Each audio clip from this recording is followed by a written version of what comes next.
சின்ன மருமகள் சீரியலோட upcoming episode என்னென்ன பார்க்கலாம். சேது தமிழ்செல்வி மேலே ரொம்ப கோவத்தில் இருக்காரு. தமிழ்செல்வி எங்கே போகிறா, என்ன செய்கிறான்னு ஒன்றும் தெரிய மாட்டேங்குது. கேள்வி கேட்டால் பதில் பேச மாட்டேங்கிறா. அவள் என்னை எதிர்த்து வேற பேசிகிட்டு இருக்கா அப்படின்னு நினச்சிட்டு சேதுவும் அவருக்காக எந்த ஒரு சமையலையும் செய்யாமல் ரொம்ப கோவமாக உட்காந்துட்ருக்காரு. அந்த சமயம் அங்கே போன அப்பத்தா, சேது என்ன செஞ்சிட்ருக்க, சாப்பிட்டுட்டியா? ஆமாம், என் பேத்தி தமிழ்செல்வி எங்க அப்படின்னு கேட்கும்போது, அவள் வீட்டில் இல்லை அப்பத்தா அப்படின்னு சொல்ல, இம்பிட்டு சீக்கிரமாவா காலேஜ் கிளம்பி போயிட்டா என் பேத்தி? சேது, தமிழ்செல்வி சாப்பிட்டாளா? அவள் தனியாக இருந்தா கூட பரவாயில்ல, நம்ம வீட்டு வாரிசு சுமந்துட்டுருக்கா. நீ தானே பக்கத்தில் அவள் கூட இருக்க. தமிழ்செல்வியை நல்லா கவனிச்சிக்க வேண்டாமா சேதுன்னு சொல்ல, அப்பத்தா ஏற்கனவே தமிழ்செல்வி மேலே ரொம்ப கோவத்தில் இருக்கேன். நீங்கள் வேற வந்ததுலேருந்து தமிழ்செல்வியை பற்றி கேட்டுட்ருக்கீங்க. அவள் ஒன்றும் காலேஜுக்கு போன மாதிரி தெரியல. எங்கே கிளம்பி போனாலோ காலையில் சீக்கிரமாகவே போயிடுறா அப்பத்தா. வீட்டுக்கு ரொம்ப நேரம் கழிச்சு வரா. என்ன ஏதுன்னு கேட்டால் எதிர்த்து பேசுகிறா. உன் வீட்டில் உள்ள எல்லார் பேச்சையும் கேட்டுட்டு என்ன சந்தேகப்படுறியான்னு கேட்குறா அப்பத்தான்னு கேட்கும்போது, ஆமாம், வேற அவள் கேட்க மாட்டாளா? நீ ஏற்கனவே சந்தேகப்பட்டு தானே தமிழ்செல்வியை வேண்டான்னு முடிவெடுத்த. அதான் அப்படி தமிழ்செல்வி கேள்வி கேட்டிருக்கா. நான் ஒன்று சொல்கிறேன், தமிழ்செல்வி என்ன செஞ்சாலும் அது சரியாக தான் இருக்கும். ஆனாலும் இம்பிட்டு சீக்கிரமாக அவள் எங்கே தான் போனா? உன்கிட்ட சொல்லனாலும் பரவாயில்ல, எங்ககிட்ட சொல்லியிருக்க வேண்டாமா? நீ முதல்ல தமிழ்செல்வி எங்கே இருக்கான்னு ஃபோன் பண்ணி கேளுன்னு சொல்ல. இது எனக்கு ரொம்ப முக்கியம் பார்த்தா. அந்த தமிழ்செல்வி கிட்ட பேசவே கூடாதுன்ற முடிவில் தான் நான் இருக்கேன். பாருங்க, அந்த தமிழ்செல்வி பேசின பேச்சால் நான் வீட்டில் சமைக்கவே இல்லை தெரியுமா? நான் வேணும்னா வீட்டில் வந்து சாப்பிட்டுட்டுமான்னு சொல்லும்போது, அதெல்லாம் முடியாது. உனக்கு வேணுன்றத நீ சமைச்சு சாப்பிடு, இல்லையா தமிழ்செல்வியை சமைச்சு கொடுக்க சொல்லு. அதை விட்டுட்டு நீ வீட்டு பக்கம் சாப்பிட வந்துடாத. நான் அதுக்கெல்லாம் இடம் கொடுக்கவும் மாட்டேன், உன்னை சாப்பிட விடவும் மாட்டேன். உனக்கு வீடுனா இங்கே தான், தமிழ்செல்வி சமைக்கிறது தான் நீ சாப்பிட்டாகணும், உனக்கு வேற வழி இல்லை அப்படின்னு சொல்ல, ஒரு பக்கம் அந்த தமிழ்செல்வி, இன்னொரு பக்கம் என் அப்பத்தா, ஏன் தான் இவங்க 2 பேரும் இப்படி பேசுகிறாங்களோ தெரியல அப்படின்னு கோவத்தில் இருக்க. உடனே அப்பத்தா யோசிக்கிறாங்க, அப்படி தமிழ்செல்வி எங்கே தான் போயிட்டு நேரம் கழித்து வீட்டுக்கு வரானா, என்ன செய்கிறா ஒன்றும் புரியலையே. இன்னைக்கு தமிழ்செல்வி வந்த உடனே என்ன ஏதுன்னு கேட்டாகணும். சேது இம்புட்டு கோவமாக இருக்கானா, அவள் பொறுப்பாக பதில் சொல்லியிருக்க வேண்டாமா? சேது தமிழ்செல்வி மேலே அக்கறையாக இருக்க போய் தானே கேள்வி கேட்டிருக்கான். என்ன தான் தமிழ்செல்விக்கு நம்ம சப்போர்ட் பண்ணி பேசினாலும், தமிழ்செல்வி பக்கம் இருந்தாலும் சேது பேசுகிறதும் சரிதானே. யார்கிட்டேயும் ஒன்றும் சொல்லாமல் தமிழ்செல்வி அவள் பாட்டு கிளம்பி போனால் என்ன அர்த்தம்? இன்னைக்கு அவள் வரட்டும் அப்படின்ற மாதிரி அப்பத்தாவும் தமிழ்செல்வி எங்கே போகிறாங்க, என்ன செய்கிறாங்கன்றத தெரிஞ்சுக்கிறதுக்காக விரும்புகிறாங்க. சேது எந்த சாப்பாடுமே செய்யலை, அதனால் அவர் இப்படியே இருந்தால் சரிப்பட்டு வராது, வெளியில் போய் சாப்பிட்டு வருவோம் அப்படின்னு கிளம்புறாரு. இது எல்லாத்தையும் பார்த்துட்டு இருந்த சாவித்ரி தாமரை கிட்ட சொல்கிறாங்க, பாத்தியா தாமரை, அந்த தமிழ்செல்வி வீட்டில் இருக்கிறதே இல்லை, சேதுவை கண்டுக்கிறதும் இல்லை. இவங்க எப்படி ஒன்று சேர வாய்ப்பு இருக்குன்னு நீ நினைக்கிற? தமிழ்செல்வி ஏதோ ஒரு பெரிய தப்பை செய்கிறா, அந்த தப்பை சேதுக்கிட்ட சொல்லக்கூடாதுன்னு மறைக்கவும் நினைக்கிறா. சேதுவோட நிலைமையை பார்த்தியா? இதே உன்னை கல்யாணம் பண்ணியிருந்தா இந்த வீட்டில் சேதுவுக்கு என்னென்ன வேணுமோ நானும் இல்லை நீயும் சமைச்சு கொடுத்து சேதுவை அம்புட்டு நல்லா பார்த்துருந்துருப்போமே. சேது என்னவோ தமிழ்செல்வி தான் வேணும்னு அடம் பிடிச்சு கல்யாணம் பண்ணால, இப்போ அவன் நிலைமையை பாரு. வீட்லையும் சாப்பிட முடியாமல், நம்ம வீட்டுக்கும் வர முடியாமல், வெளியில் ஹோட்டலில் போய் சாப்பிட்றதுக்காக போகிறான். இதுக்கு காரணம் இந்த சேது தமிழ்செல்வியை கல்யாணம் பண்ணதுக்காக தானே. நல்லா அனுபவிக்கட்டும். இனியாவது தமிழ்செல்வியோட லட்சணத்தை புரிஞ்சுக்கிட்டு திருந்தி, அத்தை உங்கள் பொண்ணு தாமரையவே நான் கல்யாணம் பண்ணிக்கிறேன்னு சேது மனசு மாறி கேட்கணும். அப்போ நான் பார்த்துக்கிறேன். அது வரைக்கும் நம்ம பொறுமையாக தான் இருக்கணும், சேதுவுக்கு சப்போர்ட் பண்ணிக்கிட்டே இருக்கணும். தமிழ்செல்வியை சேது என்றைக்கும் ஏற்றுக்கவே கூடாது அப்படின்னு சொல்லி பேசிகிட்டு இருக்காங்க சாவித்ரி. உடனே எங்கள் தாமரையும் நல்லாதாம்மா யோசிக்கிறேன், இப்படி நடந்தால் நல்லா தான் இருக்கும். ஆனால் சேது மாமா மனசு மாறுவாரா? நாம் தமிழ்செல்வியை பற்றின ஆதாரத்தை காமிச்சதுக்கு தமிழ்செல்விக்கு சப்போர்ட் பண்ணி பேசி நமக்கு ஒரு பெரிய ஆதாரத்தை காமிச்சாருல்ல. இப்படிப்பட்ட சேது மாமாவா தமிழ்செல்வியை விட்டு கொடுக்க போகிறாரு, மனசு மாற போகிறாரு? இல்லை இந்த தாமரை தான் வேணும்னு என்ன தேடி வர போகிறாரா? அதெல்லாம் நடக்கிறப்ப பார்த்துக்கலாம். ஆனால் எனக்கு ஒரு சந்தேகம், இந்த தமிழ்செல்வி அப்படி எங்கே தாம்மா போகிறா? அவள் என்ன தான் செய்கிறா? ஒன்றும் புரிய மாட்டேங்குதேன்னு சொல்ல, அதெல்லாம் சீக்கிரமே எல்லாருக்கும் தெரிய வரதான் போகுது. அவள் எங்கே போயிட போகிறா? என்ன தான் தமிழ்செல்வி உண்மையை மறைக்கணும்னு நினச்சாலும் என்னைக்காவது ஒரு நாள் இந்த உண்மை நமக்கு தெரிய தான் போகுது. அந்த தமிழ்செல்வி எங்கே போகிறா, என்ன செய்கிறான்ற உண்மையை கண்டுபிடிப்போம் தாமரை, நீ வா அப்படின்னு சாவித்ரி தாமரையை கூட்டிகிட்டு போகிறாங்க. வெளியிலையாவது போய் நிம்மதியாக சாப்பிட்டு வரலாம், தமிழ்செல்வியை நினச்சாலே ரொம்ப கோவம் வருது அப்படின்னு சொல்லி அந்த தமிழ்செல்வி வேலை பார்க்குற அதே ஹோட்டல் கடைக்கு சாப்பிட்றதுக்காக சேது போகிறாரு. சேதுவோட ஃப்ரெண்டும் அங்கே வந்திருக்க, சேதுவும் பேசிக்கிட்டே இருக்க, அங்கே சேது வந்திருக்கிறத பார்த்துட்டு கடையோட ஓனரும், தம்பி நீங்களா? ராஜாங்கத்தோட பையனாச்சே, நீங்கள் என்ன தம்பி இங்கெல்லாம் வந்திருக்கீங்க? இந்த பக்கமே உங்களை பார்க்க முடியாதே அப்படின்னு சொல்ல, அண்ணே சாப்பிட தான் வந்தேன், வேறு ஒன்றும் இல்லைண்ணே, வெளியில் சாப்பிடணும்னு தோணுச்சு. உங்கள் கடை நல்ல சாப்பாடு ருசியாக இருக்கும்னு தெரிஞ்சுக்கிட்டு தானே வந்திருக்கேன்னு சொல்ல, நீங்கள் உட்காருங்க தம்பி, உங்களுக்கு ஏற்ற மாதிரி நல்ல ருசியான சாப்பாடையே கொடுக்க சொல்கிறேன் அப்படின்னு சொல்லும்போது, ரொம்ப சந்தோஷண்ணே அப்படின்னு அங்கே வந்து உட்காடுறாங்க. உடனே இங்கே கடையோட ஓனரும், என்னம்மா கஸ்டமர் வந்துக்கிட்டே இருக்காங்க, என்ன பொறுப்பே இல்லாமல் இருக்கீங்க, அந்த தமிழ் செல்வியை சாப்பாடெல்லாம் எடுத்துகிட்டு வர சொல்லுங்க அப்படின்னு சொல்ல, என்னது தமிழ் செல்வியா அப்படின்னு சேது பார்த்துக்கிட்டே இருக்க, தமிழ் செல்வி அங்கே தண்ணியெல்லாம் எடுத்துகிட்டு வராங்க. தமிழ் செல்வியை பார்த்துட்டு பேரதிர்ச்சியோட சேது, அப்போ இந்த வேலைக்கு போகிறதுக்காக தான் ரொம்ப சீக்கிரமாக கிளம்பி வந்தாளா தமிழ் செல்வி, இந்த உண்மையை வேற என்கிட்ட சொல்லாமல் இருந்துட்டா, ஏன் இதை சொன்னால் நான் கோவப்படுவேன் நினச்சாலா என்ன அப்படின்னு நினச்சிட்டு இருக்கும்போதே அங்கே தண்ணியை கொண்டு வந்த தமிழ் செல்வி சேதுவை பார்த்துட்டு ரொம்பவே பதட்டமாக பயத்தில் சேது மேலேயே தண்ணியவும் ஊற்றிடுறாங்க. உடனே இங்கே சேது, உன் வேலையை நீ பயப்படாமல் செய்யணும், அது மட்டும் இல்லை பரவாயில்ல, நீ தெளிவாக உன் வேலையை செய், நான் தானே, அது மட்டும் இல்லாமல் நீ எந்த தப்பும் செய்யலை அப்படின்னு பேச அங்கே கடையோட ஓனரும் அங்கே வந்து நிற்கிறாங்க.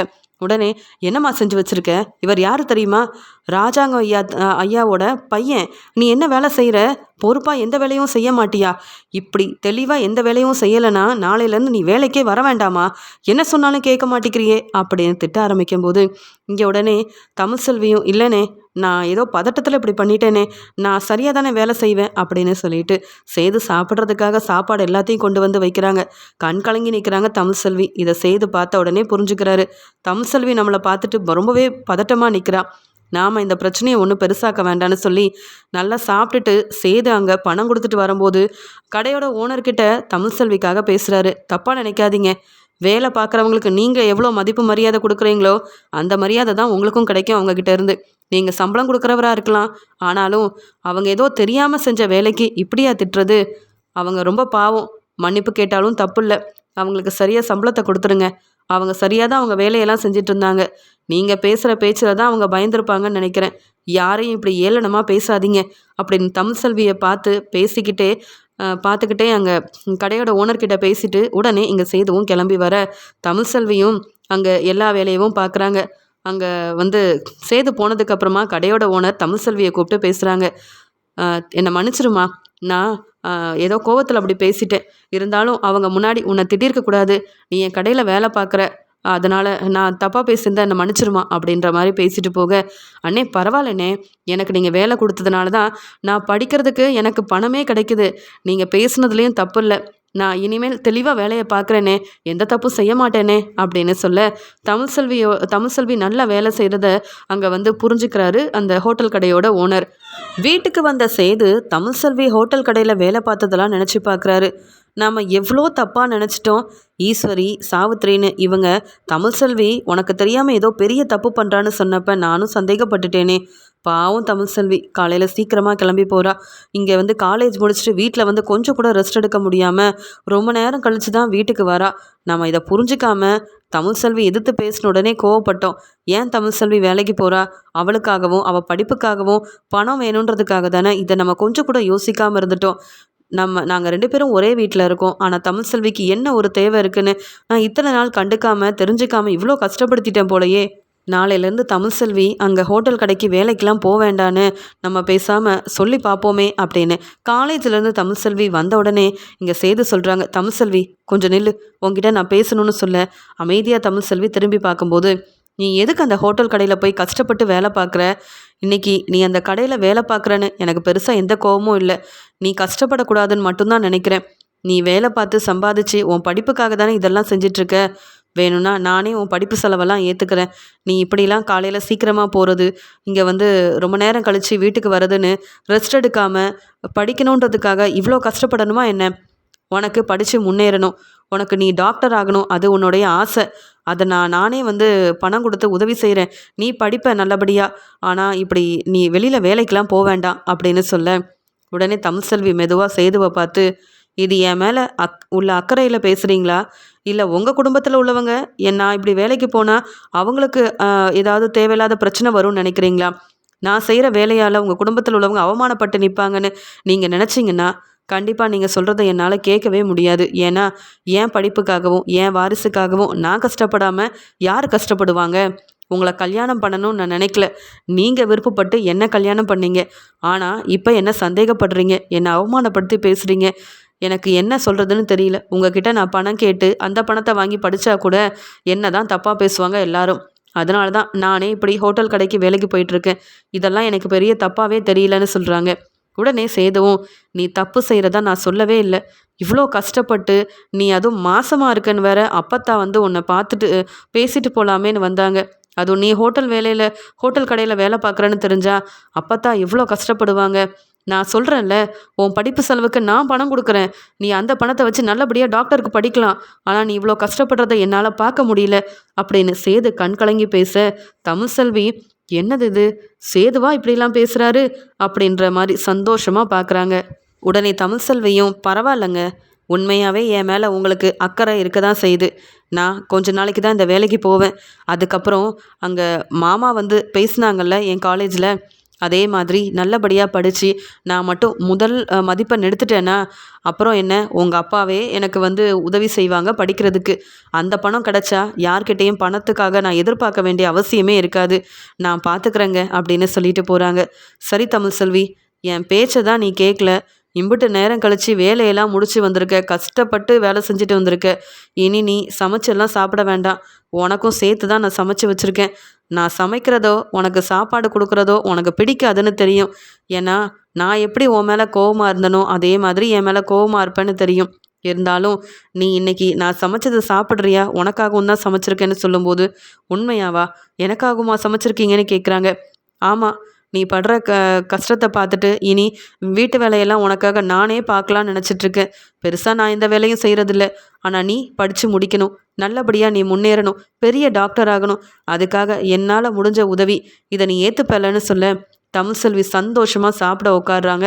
அதை பார்த்த சேது ரொம்ப நாள் கழித்து தமிழ்செல்வியை பார்த்து சிரிச்சுக்கிட்டே அவங்களுக்கு சாப்பாடெல்லாம் பரிமாற, சேதுவும் தமிழ்செல்வியும் ஒன்றா உட்காந்து சாப்பிட்டுட்ருக்காங்க. அந்த சமயம் அப்பத்தா மலர் 2 பேரும் தமிழ்செல்வியை பார்க்கறதுக்காக போகிறாங்க. அங்கே உடனே மலர், அப்பத்தா அங்கே பாருங்களேன், உங்கள் பேத்தி தமிழ்செல்விக்கு இங்கே சேது மாமா சாப்பாடெல்லாம் எடுத்து வைக்கிறாருன்னு சொல்ல, என்ன சொல்கிற, உண்மையாவா அப்படின்னு பக்கத்தில் வந்து பார்க்குறாங்க. அவங்க 2 பேருக்கும் தெரியாமல். இதை பார்த்து அப்பத்தா ரொம்ப சந்தோஷப்படுறாங்க. மலர், இதெல்லாம் உண்மையாவா நடக்குது? என் பேரனா இங்கே வந்து தமிழ்செல்விக்கு சமைச்சு கொடுக்குறான். தமிழ்செல்வி இன்னைக்கு தான் அவ்வளோ சந்தோஷமாக சாப்பிட்றா. இப்படிலாம் நடக்கும்னு நான் எதிர்பார்க்கல. ஆனால் என் பேரன் சேது மனசு மாறுந்து எனக்கு அம்புட்டு சந்தோஷமாக இருக்குது. நான் தமிழ்செல்வி கிட்ட பேசணும் தான் வந்தேன்.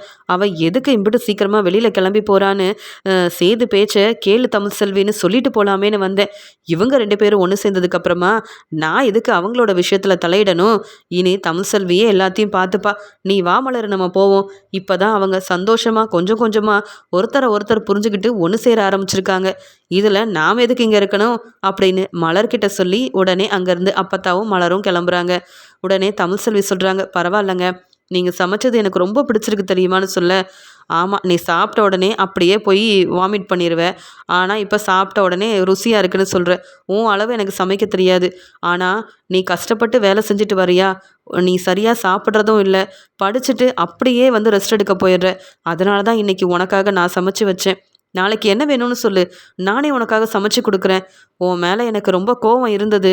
ஆனால் உன் படிப்புக்காக நீ இவ்வளோ கஷ்டப்படுறத பார்க்க அந்த கோவம்லாம் ஒன்றும் இல்லாமல் போயிடுச்சு தமிழ்செல்வி. மாசமாக இருந்த உன்னை கண்டுக்காம இத்தனை நாள் பெரிய தப்பு பண்ணிட்டேன். நீ டாக்டர்கிட்ட போகும்போது என்னையும் கூட்டிகிட்டு போ. இனி உனக்கு எங்கே போகணுமோ நானே கூட வரேன். சொல்லப்போனால் அந்த வேலைக்கு கூட நீ போக வேண்டாம். உன்னை நான் பார்த்துக்கிறேன், உன்னை நான் படிக்க வைக்கிறேன்னு சொல்ல, வேண்டாங்க, நான் வேலைக்கு போவேன். கொஞ்ச நாள் நீங்கள் வந்து இதை பெருசாக எடுத்துக்காதீங்க. அதுக்குன்னு நான் உங்களை மதிக்கலை, உங்கள் பேச்சை கேட்கலன்றதெல்லாம் இல்லை. நான் எந்த முடிவெடுத்தாலும் யோசித்து தான் முடிவெடுப்பேன். இதில் மட்டும் நீங்கள் கொஞ்சம் என்னை வந்து பிரச்சனை செய்யாதீங்க. நீங்கள் எனக்கு வேறு என்ன சொன்னாலும் நான் கேட்குறேன்னு சொல்ல, சரி தமிழ்செல்வி, நீ வேலைக்கு போகிறதா நான் எதுவுமே சொல்லலை. நீ இப்போ சாப்பிடு அப்படின்னு சொல்லிடுறாரு. பரவாயில்ல, என் வீட்டுக்காகவும் என் குடும்பத்துக்காகவும் நீ வேலைக்கு போகக்கூடாதுன்னு செய்து சொல்லாமல் இப்படி மெதுவாக பேசி எனக்கு புரிய வைக்கிறாரே, அதுவே போதும். நல்லபடியாக படித்து இங்கே என் மாமனார் சொன்ன மாதிரியே கண்டிப்பாக முதல் மதிப்பெண் வாங்கணும். என் மாமனார் கையாலேயே வந்து எனக்கு கிடைக்க வேண்டிய அந்த பணமும் கிடச்சி நான் நல்லபடியாக என் படிப்பை முடிக்கணும். என் அருமை பெருமை என்னன்னு அந்த பெரிய வீட்டில் உள்ள எல்லாருக்கும் புரிய வைக்கணும். அது மட்டும் இல்லை, என் வீட்டுக்காரர் நான் கஷ்டப்பட்டு வேலை செஞ்சுட்டு வரேன்னு சொல்லி எனக்காக சமைச்செல்லாம் வைக்கிறாரே, இதை விட வேற என்ன சந்தோஷம் எனக்கு வேணும்? இப்படிலாம் நடக்கும்னு நான் எதிர்பார்க்கல ஆனால் இப்போ ரொம்ப சந்தோஷமாக இருக்குன்னு இங்கே வந்து சமைச்சு வச்ச சாப்பாடை ரொம்ப நாள் கழிச்சு ரொம்ப சந்தோஷமாக சேதுக்கிட்ட பேசிக்கிட்டே சாப்பிட்றாங்க இங்கே வந்து தமிழ்செல்வி. ராஜாங்கம் தன்னுடைய பொண்ணு கண்மணியோட கல்யாணத்தை நல்லபடியாக நடத்தணும், எம்புட்டு செலவானாலும் பரவாயில்லன்னு மோகனா கிட்ட கல்யாணத்தை பற்றி பேசிகிட்டு இருக்காங்க. உடனே மோகனாவும் போதுங்க, காலையிலேருந்து கண்மணி கல்யாணத்துக்காக அங்கே இங்கேன்னு நீங்கள் எல்லா இடத்துக்கும் போயிட்டு வந்து ரொம்பவே டயர்டாக இருக்கீங்க, கொஞ்ச நேரம் ரெஸ்ட் எடுங்கங்க. பாவம் கண்மணி என்னன்னு தெரியல, வெளியிலேயே வராமல் சரியாக சாப்பிடாம இருக்கான்னு சொல்ல உடனே இங்கே ராஜாங்கம் அது வேற ஒன்றும் இல்லை, இத்தனை வருஷம் கண்மணி நம்ம வீட்டில் நம்ம கூடவே இருந்துட்டா, இப்போ மாப்பிள்ளை வீட்டுக்கு போகிறதா இருந்தால் கண்மணி இதெல்லாம் யோசிச்சு பார்ப்பால. எனக்கும் கண்மணியை பிரிஞ்சு இந்த வீட்டில் தனியாக இருக்கிற மாதிரி தான் இருக்கும். ஆனால் என்ன செய்ய, என் பொண்ணுக்கு ஒரு நல்ல வாழ்க்கை அமைஞ்சிருக்குன்ற சந்தோஷத்தால் அதெல்லாம் நான் பொறுமையாக ஏற்றுக்கிட்டு தானே ஆகணும் மோகனா அப்படின்னு சொல்லும்போது, ஆமாங்க, இத்தனை நாள் நம்ம ஒரு நல்ல வரன் கிடைக்காதான்னு அங்கே இங்கேன்னு தேடிட்டு இருந்தோம். ஆனால் இப்படி ஒரு மாப்பிள்ளை நம்மளுக்கு தேடி வந்து கிடச்சிருக்கிறது நம்ம ரொம்ப கொடுத்து வச்சுருக்கணும். அது மட்டும் இல்லை, கண்மணியை பிடிச்சி போய் கண்மணியை தான் கல்யாணம் பண்ணிப்பேன்னு மாப்பிள்ளையே சொன்னதா ஈஸ்வரியும் மாப்பிள்ளையோட அப்பாவும் சொன்னதில் எனக்கு அவ்வளோ சந்தோஷங்க. ஆனால் கண்மணி தான் ரொம்ப அமைதியாக இதை பற்றியும் யோசிக்காமல் வெளியில் யார்கிட்டேயும் வந்து பேசாமல் இருக்கா. என்னன்னு தெரியலங்கன்னு சொல்ல, நான் நாளைக்கு கண்மணிக்கிட்ட பேசுகிறேன், கண்மணியை கூட்டிகிட்டு போய் கண்மணிக்கு என்ன வேணுமோ எல்லாத்தையும் நான் வாங்கி தரப்போகிறேன், அப்புறம் என் பொண்ணு கண்மணி ரொம்ப சந்தோஷப்படுவா மோகனா, அதை நான் பார்த்துக்கிறேன்னு சொல்கிறாரு ராஜாங்கம். உடனே மோகனாவும் ராஜாங்கமும் ரெஸ்ட் எடுக்கிறதுக்காக போகிறாங்க. அந்த சமயம் ராஜாங்கத்தோட கனவுல அவங்களோட மனைவி வராங்க, சேதுவோட அம்மா வராங்க. அந்த கனவுல வந்து சேதுவோட அம்மா சொல்கிறாங்க, நீங்கள் எடுத்த முடிவு சரியில்லைங்க, நம்ம பொண்ணு கண்மணியோட வாழ்க்கையில் நீங்கள் இப்படி ஒரு முடிவு எடுத்திருக்கவே கூடாது, அந்த குடும்பத்தில் உள்ள எல்லாரும் உங்களை ஏமாத்திட்டு இருக்காங்க, இந்த கல்யாணத்தை நிப்பாட்டிட்டு இந்த கண்மணியோட மனசில் என்ன இருக்குன்னு நீங்கள் அவளுக்கு ஏற்ற மாதிரி ஒரு நல்ல வாழ்க்கையை அமைச்சு கொடுங்க. ஆனால் இந்த கல்யாணம் நடந்தால் நம்ம பொண்ணுக்கு மட்டும் இல்லை நம்ம குடும்பத்துக்கே பெரிய பிரச்சனை, அதை நீங்கள் நடக்க விடவே கூடாது அப்படின்னு சேதுவோட அம்மா கனவுல வந்து ராஜாங்கத்துக்கிட்ட சொல்லும்போது எதுவுமே புரியாத ராஜாங்கம் கனவுல இருந்து அப்படியே எந்திரிச்சு உட்காந்துட்டு இருக்காரு. என்னைக்கும் இல்லாமல் சேதுவோட அம்மாவை கனவுல பார்த்து இப்படி இந்த கல்யாணம் நடக்கக்கூடாது, நடந்தால் குடும்பத்துக்கே பிரச்சனைன்னு வேற சொல்லிட்டு இருக்காங்க, ஒன்றுமே புரியலையே அப்படின்னு ராஜாங்கம் உட்காந்துட்ருக்க. உடனே மோகனாவும் என்னங்க ஆச்சு அப்படின்னு தண்ணியை கொண்டு வந்து கொடுக்குறாங்க. உடனே அது வேற ஒன்றும் இல்லை, நாளைக்கு கண்மணிக்கிட்ட கொஞ்சம் பேச வேண்டியது இருக்குன்னு சொல்ல, இல்லைங்க என்ன பிரச்சனைங்க, என்னங்க யோசிச்சிங்கன்னு கேட்க, ஒன்றும் இல்லை நான் தான் சொல்கிறேன்ல, நீ போய் ரெஸ்ட் எடு அப்படின்னு சொன்ன உடனே இங்கே ராஜாங்கம் தூக்கமே வராமல் பார்த்த கனவெல்லாம் அப்படியே யோசித்து பார்க்குறாரு. அப்போ இந்த கல்யாணம் நடந்தால் ஏதோ பெரிய பிரச்சனை வரப்போதா என்னன்னு சரியாக ஒன்றுமே புரியலையே. இப்படி சேதுவோட அம்மா கனவுல வந்து இப்படிலாம் பேசுகிறதா இருந்தால் கண்டிப்பாக ஏதோ ஒரு பிரச்சனை இருக்குது. மாப்பிள்ளை வீட்டில் உள்ளவங்க ரொம்ப நல்லவங்க, தேடி வந்து நம்ம பொண்ணை வந்து கேட்டிருக்காங்க, இப்படி ஒரு வரன் கிடைக்க கொடுத்து வச்சிருக்கணும்னு நினச்சா ஒரு வேளை கண்மணிக்கு இந்த கல்யாணத்தில் விருப்பம் இல்லையா, என்ன பிரச்சனைன்றதை முதல்ல கல்யாணத்துக்கு முன்னாடியே கண்டுபிடிக்கணும் அப்படின்னு சேது இங்கே வந்து ராஜாங்கம் நினைக்கிறாரு. ஈஸ்வரி சித்ரா 2 பேரும் இங்கே வந்து கண்மணியை பார்க்கறதுக்காக போகிறாங்க. கண்மணி அழுதுகிட்டே இருக்கிறத பார்த்துட்டு, கண்மணி உனக்காக இங்கே வந்து ராஜாங்க மாமா தேவையான எல்லா சேலை நகை அப்படின்னு எவ்வளோ பணத்தை செலவு பண்ணிகிட்ருக்காங்கன்னு தெரியுமா, நீ என்ன கண்மணி ரூம்லேயே இருக்க, வந்து உனக்கு பிடிச்ச இந்த நகையெல்லாம் எடுத்து பாரு, நீ சந்தோஷமாக இருக்கணுன்றதுக்காக உன் கல்யாணத்துக்கு எம்பிட்டு செலவு செஞ்சிட்ருக்காங்கன்னு உனக்கு தெரிய வேண்டாமா என்ன, அப்படிப்பட்ட நல்ல வாழ்க்கை கிடச்சிருக்குன்னு சொல்கிறாங்க. இது எல்லாத்தையுமே ராஜாங்கம் கவனிக்கிறாரு. ஈஸ்வரி சித்ரா அவ்வளோ சந்தோஷமாக பேசும்போது அமைதியாக தலை குனிஞ்சு நிற்கிறாங்க கண்மணி. இதை பார்த்த உடனே கண்மணிக்கு ஏதாவது பிரச்சனையாக இருக்குமா, பேசி பார்ப்போம் அப்படின்னு மெதுவாக கண்மணியை கூப்பிட்டு ராஜாங்கம் பேசுகிறாரு. என்னம்மா கண்மணி, அப்பாவையும் அம்மாவையும் பிரிஞ்சு மாப்பிள்ளை வீட்டுக்கு போக போகிறோன்ற ஒரு கஷ்டத்தில் இருக்கிறியா என்ன, எனக்கும் அப்படிதான், ஆனால் நீ ஒரு நல்ல வாழ்க்கை உனக்கு கிடைக்க போகுதுன்றதுனால கொஞ்சம் சந்தோஷமாக இருக்கேன், உனக்கு என்ன வேணும்னு சொல்லு, கண்டிப்பாக இந்த அப்பா உனக்காக வாங்கி தருவேன்னு சொல்ல. அப்பா மன்னிச்சிருங்கப்பா நான் இப்படி பேசுகிறேனேன்னு, நீங்கள் எல்லாரும் என் கல்யாணத்தை நினச்சி சந்தோஷப்படுறீங்க, இந்த கல்யாணத்தில் எனக்கு விருப்பம் இல்லைப்பா, இப்போ இந்த கல்யாணம் வேண்டாம், உங்களெல்லாம் பிரிஞ்சு அங்கே போய் நான் எப்படிப்பா இருப்பேன்னு சொல்ல. உடனே ராஜாங்க சிரிச்சுக்கிட்டே, நான் கூட பயந்துட்டேன், நீ ஏதோ மனசில் வச்சுக்கிட்டு இப்படி பேசுறியோன்னு, எங்களை பிரிஞ்சு தான் உனக்கு அங்கே போகிறதுக்கு இவ்வளோ கஷ்டமாக இருக்கா, நான் இப்போ சொல்கிறேன் கேட்டுக்க, இப்படி ஒரு வாழ்க்கை கிடைக்க நீ ரொம்ப கொடுத்து வச்சுருக்கணும், மாப்பிள்ளை உன்னை அவ்வளோ விரும்புகிறாரு, உன்னை தான் கல்யாணம் பண்ணிக்கணும்னு அடம் பிடிச்சி தன்னுடைய அப்பா அம்மாவை பொண்ணு கேட்க கூப்பிட்டு வந்திருக்காருன்னா அந்த மாப்பிள்ளை பையனை பற்றி நம்ம யோசிக்கணும்ல, இப்படி ஒரு வரன் கிடச்சிருக்க நம்ம குடும்பமே கொடுத்து வச்சுருக்கணும், நீ யோசிச்சு பார்த்து ஒரு நல்ல முடிவாக எடுக்கணும்ல அப்படின்னு சொல்ல, இந்த அப்பாவை தலகுனிய வச்சிட மாட்டல்ல. சேது விரும்பின வாழ்க்கையை அமைச்சு கொடுக்கணும்னு தமிழ் செல்வியை சேதுவுக்கு கல்யாணம் பண்ணி வச்சேன். இப்போ வரைக்கும் அந்த தமிழ் செல்வியாலையும் தமிழ் செல்வி குடும்பத்தாலையும் நான் ரொம்பவே அனுபவிச்சிட்டேன், ரொம்ப அவமானப்பட்டுட்டேன். அந்த மாதிரி நீ எனக்கு எதுவும் செஞ்சிட மாட்டேன்ற நம்பிக்கை எனக்கு இருக்குது. இந்த கல்யாணம் நல்லபடியாக நடந்தாதான் நம்ம குடும்பம் தலை நிமிர முடியும். அது மட்டும் இல்லை, இப்படி ஒரு மாப்பிள்ளை கிடைக்க நீ கொடுத்து வச்சிருக்கணும். அப்பா சொல் பேச்சை நீ கேட்பல கண்மணின்னு சொல்கிறாங்க. இப்படி ராஜாங்க பேசுகிறத பார்த்துட்டு கண்மணி கண் கலங்கிக்கிட்டே, அப்பா நீங்கள் என்ன விரும்புகிறீங்களோ அதையே செய்யுங்கப்பா அப்படின்னு சொல்லிடுறாங்க. நான் இங்கே விரும்புகிறது ஆறுமுகத்தை தான் கல்யாணம் பண்ண விரும்புகிறேன்ற உண்மையை அப்பா கிட்ட இப்பயாவது சொல்லிடலான்னு நினச்சேன். அப்பா என் மேலே ரொம்ப நம்பிக்கை வச்சுருக்காரு. நான் ஆறுமுகத்தை கல்யாணம் பண்ணிக்கணும்னு ஆசைப்படுறத சொன்னால் அவரால் தாங்கிக்க முடியாது போல். கல்யாணமே இப்போ வேண்டான்னு சொன்னதையே என் அப்பாவால் தாங்கிக்க முடியாமல் கண்கலங்கியில் நிற்கிறாரு. உண்மையை சொன்னால் அவ்வளவுதான். அப்பா ரொம்ப பாவம். அப்பா என்னால் தலை குனியக்கூடாது. நான் ஆறுமுகத்தை விரும்பினதோ அவரை கல்யாணம் பண்ணிக்கணும்னு நினச்சேன் எதுவுமே என் அப்பாவுக்கு தெரிய வேண்டாம். இந்த கல்யாணம் தானே நடக்கணும், நடந்துட்டு போகட்டும் அப்படின்னு சொல்லி அழுதுகிட்டே அங்கேருந்து கண்மணி கிளம்புறாங்க. இதை பார்த்துட்டு ராஜாங்க யோசிக்கிறாரு, என்ன நடக்குது? என் பொண்ணு எனக்காக தான் அந்த கல்யாணத்துக்கு சம்மதம் சொன்னாலா, ஒத்துக்கிட்டாளா? இந்த கல்யாணத்தில் மட்டும் எந்த பிரச்சனையும் வந்துடக்கூடாது அப்படின்னு சொல்லி இங்கே ராஜாங்கமும் யோசிக்கிறாரு. தமிழ்செல்வி ஹோட்டல் கடையில் வேலை பார்க்குறது, தன்னுடைய படிப்புக்காக கஷ்டப்பட்டு வேலை பார்க்குறாங்கன்றது அப்பத்தாவுக்கு தெரிய வருது. அப்பத்தாவால் தாங்கிக்க முடியல. உடனே மலரை கூப்பிட்டு கேட்குறாங்க, மலர், தமிழ்செல்வி வேலைக்கு போகிறது உனக்கு தெரியுமா? அன்னைக்கு நான் கேட்டப்ப எதுவும் தெரியாத மாதிரி இருந்தியே அப்படின்னு சொல்ல, முன்னாடி எனக்கு தெரியும் அப்பத்தா, இதெல்லாம் யாருக்கும் சொல்ல வேண்டான்னு சொல்லி தமிழ் தான் சொன்னான். ஆனால் இப்போ உங்களுக்கு உண்மை தெரிஞ்சிருச்சு, என்னை மன்னிச்சிருங்க அப்படின்னு சொல்கிறாங்க. என் என்னுடைய பேத்தி இந்த வீட்டோட மருமக. அவள் எதுக்கு இவ்வளோ கஷ்டப்பட்டு அதுவும் ஹோட்டல் கடையில் வேலைக்கு போகணும்? இதெல்லாம் அவளுக்கு தேவையா? ஏன் இப்படி அவள் தேவையில்லாத பிரச்சனை செஞ்சு அவளை கஷ்டப்படுத்திக்கிறான்னு தெரியலையே. என் பேரை சேது கூடவா இதை என்கிட்ட சொல்லாமல் இருந்துட்டானேன்னு சொல்ல, தமிழ்செல்வி வேலைக்கு போகிறது எனக்கு மட்டும் இல்லை, சேது மாமாவுக்கும் தெரியும் அப்பத்தா.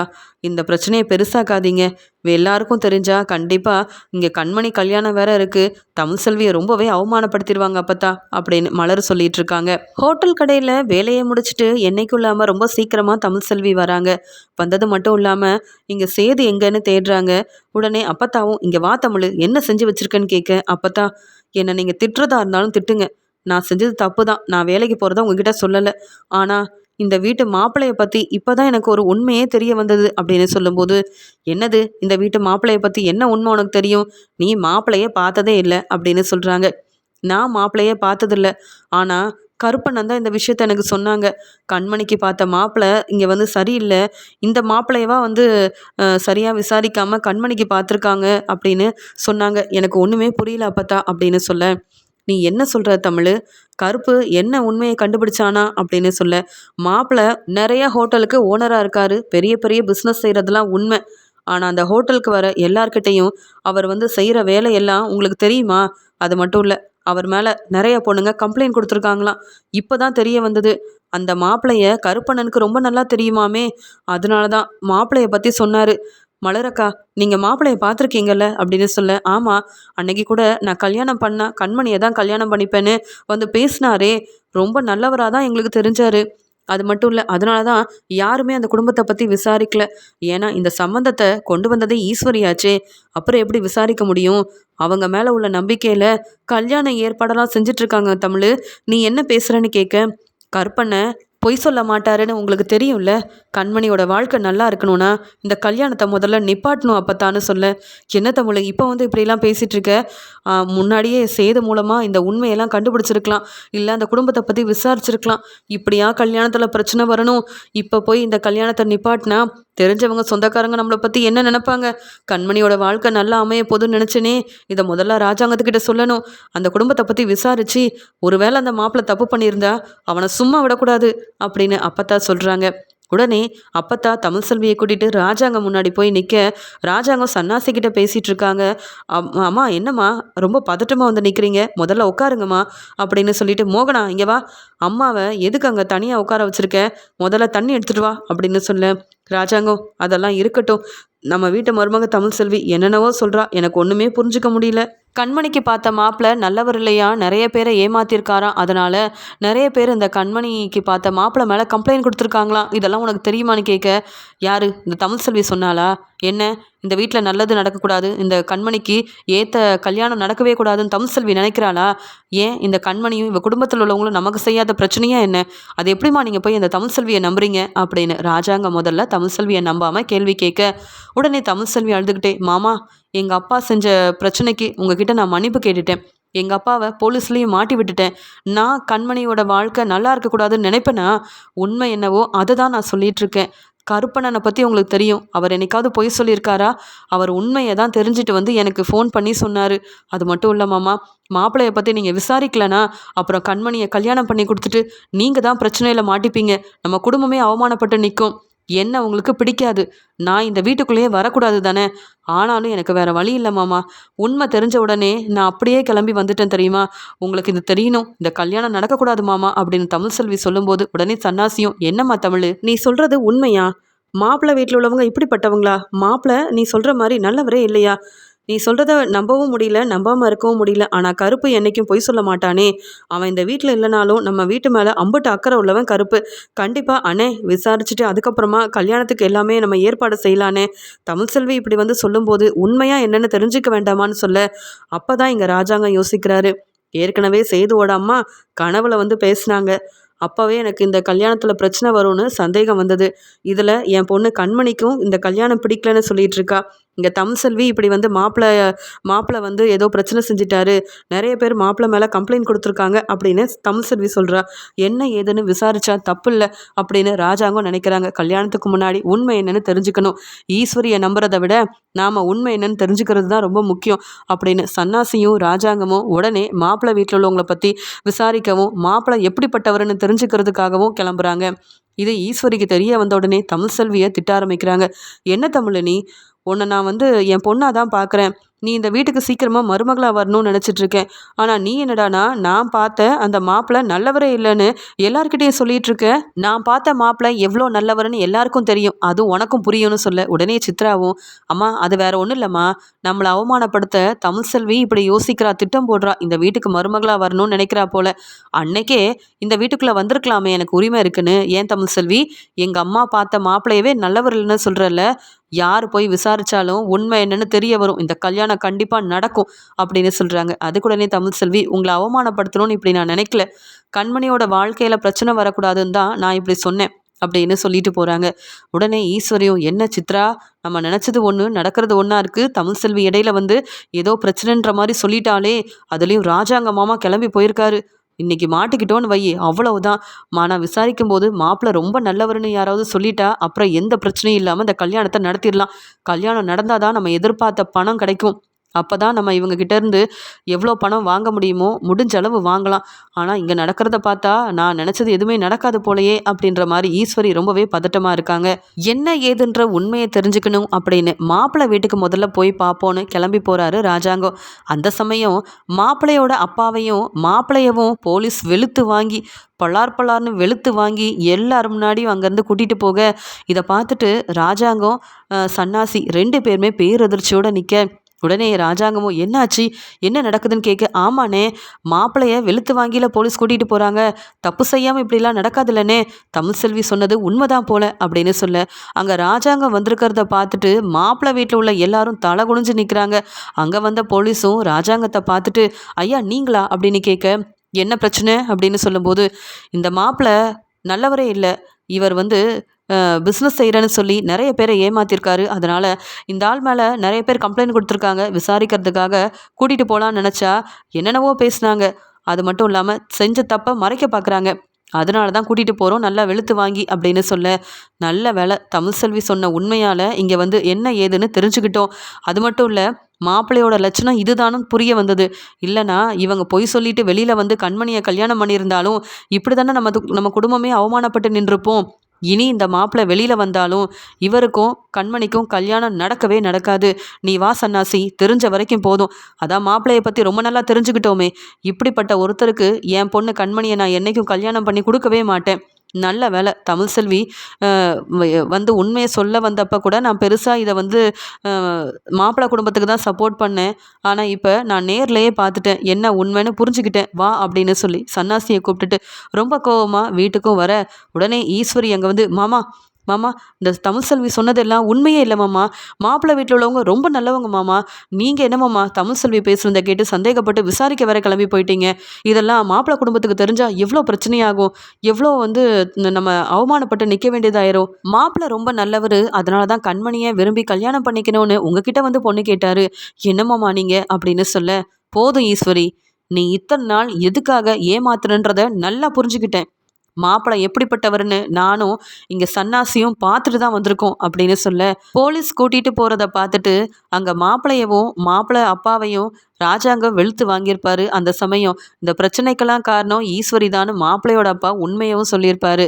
அது மட்டும் இல்லாமல் பணத்துக்கு ஆசைப்பட்ட ஈஸ்வரி அந்த கண்மணியை உங்கள் பையன் கல்யாணம் பண்ணிக்கிட்டானா, அதுக்கப்புறம் கண்மணி உங்கள் வீட்டில் மருமகளாவோ இல்லை சந்தோஷமாக வாழலைனாலும் எனக்கு பிரச்சனை இல்லை, உங்களுக்கு வர வேண்டிய சொத்து பணம் வந்துடும், அதுலேருந்து எனக்கு தர வேண்டிய பணத்தை மட்டும் கொடுங்கன்னு பேசுனதுனால தான் பொண்ணு கேட்க வந்தோம். ராஜாங்க ஐயா எங்களை மன்னிச்சிருங்க, நாங்கள் உங்கள் குடும்பத்தை ஏமாத்த நினச்சதுக்கு தான் எங்களுக்கு இப்படி ஒரு நிலைமை, என் பையனை பார்த்தீங்கல்ல, இவன் நிறைய பேரை ஏமாத்திருக்கான், இவன் இப்படி செய்வான்னு நான் எதிர்பார்க்கவே இல்லை, இவனால் இப்போ நானும் போலீஸில் வசமாக மாட்டிக்கிட்டேன் அப்படின்னு சொல்லிட்டு தான் போயிருக்காரு.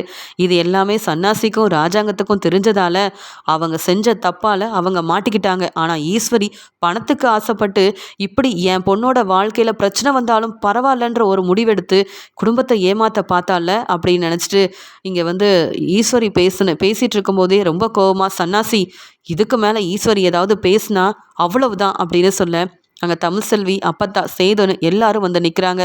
உடனே இங்கே தமிழ்செல்வியை பார்த்துட்டு இங்கே வந்து சாவித்திரி சொல்கிறாங்க, அண்ணே இந்த ஈஸ்வரி மட்டும் இல்லைண்ணே, நம்ம குடும்பம் அவமானப்படணுன்றதுக்காகவே இந்த தமிழ்செல்வி பக்கத்தில் இருக்க ஹோட்டல் கடையில் வேலைக்கு போகிறானே, மாதம் சம்பளத்துக்காகவும் படிப்பு செலவுக்காகவும் இப்படி வேலைக்கு போயிட்டுருக்கானேன்னு சொல்ல, போதும் சாவித்திரி, யாரை பற்றியும் பேச வேண்டாம், தமிழ்செல்வி மட்டும் இந்த உண்மையை எனக்கு சொல்லலைன்னா மாப்பிள்ளையை பற்றி விசாரிக்க நான் போயிருக்கவே மாட்டேன். ஏற்கனவே சேதுவோட அம்மா என் கனவுல வந்து பேசினாங்க, இந்த கல்யாணம் நடக்கக்கூடாது, மாப்பிள்ளை வீட்டில் உள்ளவங்க பெரிய பிரச்சனை செய்கிறாங்க, இந்த கல்யாணம் நடந்தால் கண்மணிக்கும் வந்து பிரச்சனை தான், இந்த குடும்பத்தில் உள்ள எல்லாரும் தலை குனிஞ்சு நிற்பாங்கன்னு சொன்னப்பவே நான் சந்தேகப்பட்டேன். என் பொண்ணுக்கும் இந்த கல்யாணத்தில் விருப்பம் இல்லை, ஆனால் நான் இந்த கல்யாணம் நடக்கணும்னு நினச்சேன். ஏன் தெரியுமா, ஈஸ்வரி மேலே வச்ச நான் நம்பிக்கை அப்படி, ஆனால் ஈஸ்வரி இப்படி நீ செய்வேன்னு நான் எதிர்பார்க்கவே இல்லைன்னு சொல்ல, அண்ணே நான் சும்மா விட மாட்டேனே இந்த ஈஸ்வரியை, கண்மணி என் பொண்ணு மாதிரி, ஆனால் ஈஸ்வரி அப்படி யோசிக்கலல்ல அப்படின்னு ஈஸ்வரியை பலார்னு சன்னாசி வெளுத்து வாங்குறாரு. நீயும் போஸ் மாதிரியே இந்த வீட்டில் இருக்காத, வெளியில் போடி, உனக்கு இந்த குடும்பத்தோட அருமை பெருமை தெரியல, பணம் தான் முக்கியம்னு நினச்சல, வெளியில் போ, இந்த குடும்பத்தில் இருக்கிற வரைக்கும் உனக்கு என்னென்ன வேணும்னு அண்ணன் கணக்கில்லாமல் பார்த்து செஞ்சார், வெளியில் போய் பணத்துக்காகவும் சாப்பாடுக்காகவும் தங்க இடம் இல்லாமல் கஷ்டப்பட்டாதான் இந்த குடும்பத்தோட அருமை என்னென்னு புரிய வரும். கண்மணிக்கே இப்படி ஒரு மாப்பிள்ளையை பார்த்துருக்குறியே, அந்த வீட்டில் உள்ளவங்க நல்லவங்களே இல்லைன்னு தெரிஞ்சும் ரொம்ப நல்லவங்கன்னு பொய் சொன்னல, இனி உன் வாழ்க்கையில் நீ வந்து இந்த வீட்டு வரக்கூடாது, போஸ் மாதிரியே நீயும் கஷ்டப்படணும், இனி என் முகத்தில் நீ முழிக்கவே கூடாது, வெளியில் போடி அப்படின்னு ஈஸ்வரியை சொல்ல, என்னங்க நீங்கள் மாமா இங்கே பாருங்கள் உங்கள் தம்பி என்னெல்லாம் பேசுகிறாருன்னு சொல்லும்போது, ஆமாம் ஈஸ்வரி, நீ செஞ்ச தப்புக்கு நீ இந்த வீட்டில் இருந்தால் உன் முகத்தில் கூட என்னால் முழிக்க முடியாது, சொல்லப்போனால் போஸ் செஞ்ச தப்புக்கு எப்படி அவனை வீட்டை விட்டு இங்கே சன்னாசி வெளியில் அனுப்பினானோ அதே நிலமை தான், நீ செஞ்ச தப்பை என்னால் என்றைக்கும் மன்னிக்க முடியாது, கண்மணியோட நிலைமையை தெரிஞ்சிருந்தும் அவள் வாழ்க்கையில் பிரச்சனை செய்யணும்னு நினச்ச உன்னை நான் கண்டிப்பாக சும்மா விட போகிறதும் கிடையாது, நீ செஞ்ச தப்புக்கு அந்த மாப்பிள்ளை வீட்டில் உள்ளவங்க இப்போ போலீஸ்கிட்ட மாட்டிக்கிட்ட மாதிரியே போலீஸை வர வச்சு உன்னையும் நான் மாட்டி விடணும்னு எனக்கு தோணுதுன்னு சொல்லு, மாமா என்னை மன்னிச்சிருங்க மாமா, இப்படிலாம் நான் இனி செய்யவே மாட்டேன், சேது அப்படின்னு சொல்ல, போதும் சித்தி, இதுக்கு மேலே ரொம்ப நல்லவங்க மாதிரி பேசி நடித்து ஏமாத்தாதீங்க, இப்போ நீங்கள் அழுகிறீங்கல்ல அது கூட உண்மையான அழுகையே கிடையாது, நீங்கள் என்ன வேணாலும் போய் சொல்லி ஏமாத்துவீங்க அப்படின்னு சேதுவும் ரொம்ப கோபமாக பேச, தமிழ்செல்வி ஹோட்டல் கடைக்கு வேலைக்கு போகிறது தப்புன்னு சொல்கிற நீங்கள், அப்போ சாவித்திரி செஞ்சது என்ன தப்பு இல்லையா, தன்னுடைய படிப்புக்காக இங்கே வந்து தமிழ்செல்வி வேலைக்கு போகிறா, அது பெருசாக எந்த தப்பும் இல்லை, ஆனால் ஒரே வீட்டில் இருந்து அதுவும் என்னோட பணத்தையே எடுத்து நல்லா செலவு செஞ்சு நல்ல வசதியான வாழ்க்கை வாழ்ந்துக்கிட்டு என் பொண்ணையே இப்படி ஒரு பிரச்சனையில் மாட்டி விடணும்னு நினச்ச இந்த ஈஸ்வரி செஞ்சது தான் பெரிய தப்பு, சேது, தமிழ் செல்வியை மன்னிச்சு நீ உன் மனைவியா ஏத்துக்கணும். நீங்க 2 பேரும் ஒன்று சேர்ந்து இந்த வீட்டில் சந்தோஷமா வாழணும். தமிழ் செல்வி எவ்வளவோ நம்ம குடும்பத்துக்கு நல்லது செஞ்சிருக்கா. இனி தமிழ் செல்வி கஷ்டப்படக்கூடாது. இது என்னுடைய முடிவு. நீ என்ன சொல்ற சேதுன்னு கேட்க, நானும் மனசு மாறிட்டப்பா. நானும் தமிழ் செல்வியும் ஒன்று சேர்ந்து வாழ முடிவெடுத்துட்டோம்ப்பா. இனி தமிழ் செல்வியை நான் சந்தேகப்படவே மாட்டேன். தமிழ் செல்வியை நானே படிக்க வைக்கணும்னு ஆசைப்படுறேன்ப்பா அப்படின்னு சொல்ல, நீ என்ன நினைக்கிறியோ அதை செய். ஆனால் நம்ம வீட்டு மருமக தமிழ் செல்வி ரொம்ப சந்தோஷமா இருக்கணும். தமிழ் செல்வியால் தான் இங்கே வந்து கண்மணியோட வாழ்க்கையில் வர இருந்த பிரச்சனைக்கு ஒரு முற்றுப்புள்ளி வச்சிருக்கிறோம். மாப்பிள்ளை வீட்டில் உள்ளவங்களை பற்றி விசாரிக்காமல் இருந்திருந்தா பொய் சொல்லி ஏமாற்றி மாப்பிள்ளை இந்த கல்யாணத்தையும் பண்ணியிருப்பாரு. அப்புறம் கண்மணியோட வாழ்க்கையை நினச்சி நம்ம எல்லாருமே தலை குனிஞ்சு தான் நின்றுப்போம். அப்படி நடக்கிறதுக்கு முன்னாடியே உண்மை என்னன்னு கருப்பு மூலமாக உண்மையை தெரிஞ்சுக்கிட்டு தமிழ் செல்வி வந்து சொல்ல போய் தானே மாப்பிள்ளை எப்படிப்பட்டவர், மாப்பிள்ளை குடும்பத்தில் உள்ளவங்க எப்படிப்பட்டவங்கன்றத நானே நேரில் போய் பார்த்து தெரிஞ்சுக்கிட்டேன். அந்த மாப்பிள்ளையோட அப்பா என்கிட்ட மன்னிப்பு கேட்டு அழுதாரு. ஆனாலும் அந்த குடும்பத்தை நான் சும்மா விட மாட்டேன். ஈஸ்வரியவும் நான் சும்மா விட போகிறதில்ல. இனி ஈஸ்வரிக்கு இந்த வீட்டில் இடம் இல்லை. அம்மா, இப்போவே உங்கள் மருமக ஈஸ்வரியை வீட்டை விட்டு வெளியில் போக சொல்லுங்கம்மா அப்படின்னு சொல்ல, எங்கள் அப்பத்தா கோவத்தில் வெளுத்து வாங்குறாங்க ஈஸ்வரியை. நீ எல்லாம் ஒரு மருமக, உன்னை நம்பி இந்த கல்யாணத்துக்கு வேற நாங்கள் எல்லா ஏற்பாடும் செஞ்சோம் அப்படின்னு அப்பத்தா ரொம்ப கோவமாக ஈஸ்வரியை வெளுத்து வாங்குறாங்க. வேற வழி இல்லாமல் ஈஸ்வரி அவமானப்பட்டு தமிழ் செல்வி மூலமாக எல்லாருக்கும் உண்மை தெரிஞ்சதால, ராஜாங்கமும் அங்கே உண்மை என்னன்னு புரிஞ்சுக்கிட்டதால வேற வழி இல்லாமல் எல்லார்கிட்டேயும் மன்னிப்பு கேட்டு வீட்டை விட்டே வெளியில் போகிறாங்க. இங்கே சித்ரா தலை குனிஞ்சு நிற்கிறாங்க. சேதுவும் தமிழ் செல்வியும் ரொம்ப சந்தோஷப்படுறாங்க. கல்யாணம் இனி நடக்காதுன்னு தெரிஞ்சுக்கிட்ட கண்மணி ரொம்ப சந்தோஷப்படுறாங்க. இதை பார்த்துட்டு ஆறுமுகமும் சந்தோஷப்படுறாரு. யாருக்கும் தெரியாம தமிழ் செல்வி கிட்ட கண்மணி யாருக்கும் தெரியாம தமிழ் செல்வி கிட்ட வந்து நன்றி சொல்றாங்க. அண்ணி, நீங்க மட்டும் இல்லைன்னா, உண்மையை சொல்லலைன்னா இந்த கல்யாணம் நடந்திருக்கும். அந்த வீட்டுக்கு மருமகளா போய் நான் ரொம்ப கஷ்டப்பட்டிருப்பேன். என் அப்பாவும் தலை குனிஞ்சு நின்றுப்பாரு. ஆனால் அப்படிலாம் நடக்க விடாமல் இந்த கல்யாணத்தை நிப்பாட்டினது எனக்கு அவ்வளோ சந்தோஷமா இருக்கு. நானும் ஆறுமுகமும் ஒன்று சேர்ந்து வாழ தான் போகிறோம். சீக்கிரமாகவே ஆறுமுகத்தை தான் நான் விரும்புகிறேன், ஆறுமுகத்தை தான் நான் கல்யாணம் பண்ணிக்க போகிறேன்ற உண்மையை அப்பா அம்மான்னு எல்லார்கிட்டையும் நான் சொல்ல தான் போகிறேன். நீங்கள் செஞ்ச உதவிக்கு ரொம்ப நன்றி. என் கல்யாணத்தையும் நீங்கள் தான் முன்னாடி நின்று நடத்தி வைக்கணும் அப்படின்னு கண்மணி பேசுகிறத கேட்டுட்டு தமிழ் செல்வி ரொம்ப சந்தோஷப்படுறாங்க. சீக்கிரமாகவே ஆறுமுகமும் நீயும் விரும்புகிற விஷயத்த உங்கள் அப்பா கிட்ட சொல்லிடு. உனக்கு கண்டிப்பாக இங்கே ராஜாங்க மாமா கல்யாணம் பண்ணி வைப்பார். ஆறுமுகம் அண்ணன் ரொம்ப நல்லவர், அது எனக்கு தெரியும், எல்லாருக்குமே இங்கே தெரியும். அதனால் நீ நினச்சது நடக்கும் அப்படின்னு ரொம்ப சந்தோஷமாக தமிழ் செல்வி பேசுகிறாங்க. தமிழ் செல்வியும் சேதுவும் ஒருத்தரை ஒருத்தர் புரிஞ்சுக்கிட்டு நல்லபடியாக நினச்ச மாதிரியே ஒன்று சேர்ந்துட்டாங்கன்னு அப்போ தான் சந்தோஷப்பட்டாலும், சாவித்திரிக்கு இங்கே நடக்கிறதெல்லாம் பார்த்துட்டு ரொம்பவே கோவம் வருது. ஈஸ்வரியை வெளியில் அனுப்பிட்டு தமிழ் செல்வி எல்லார்கிட்டையும் நல்ல பேர் வாங்கி இந்த வீட்டுக்கு மருமகளாகவும் வரா. சேதுவும் தமிழ் செல்வியும் ஒன்று சேர்ந்துட்டாங்களே, இப்படி நடக்கும் நான் எதிர்பார்க்கவே இல்லையே அப்படின்னு தமிழ் செல்வியை மேலே ரொம்பவே கோவத்தில் இருக்காங்க சாவித்ரி. தமிழ் செல்வியும் சேதுவும் ரொம்ப சந்தோஷத்தில் இருக்காங்க.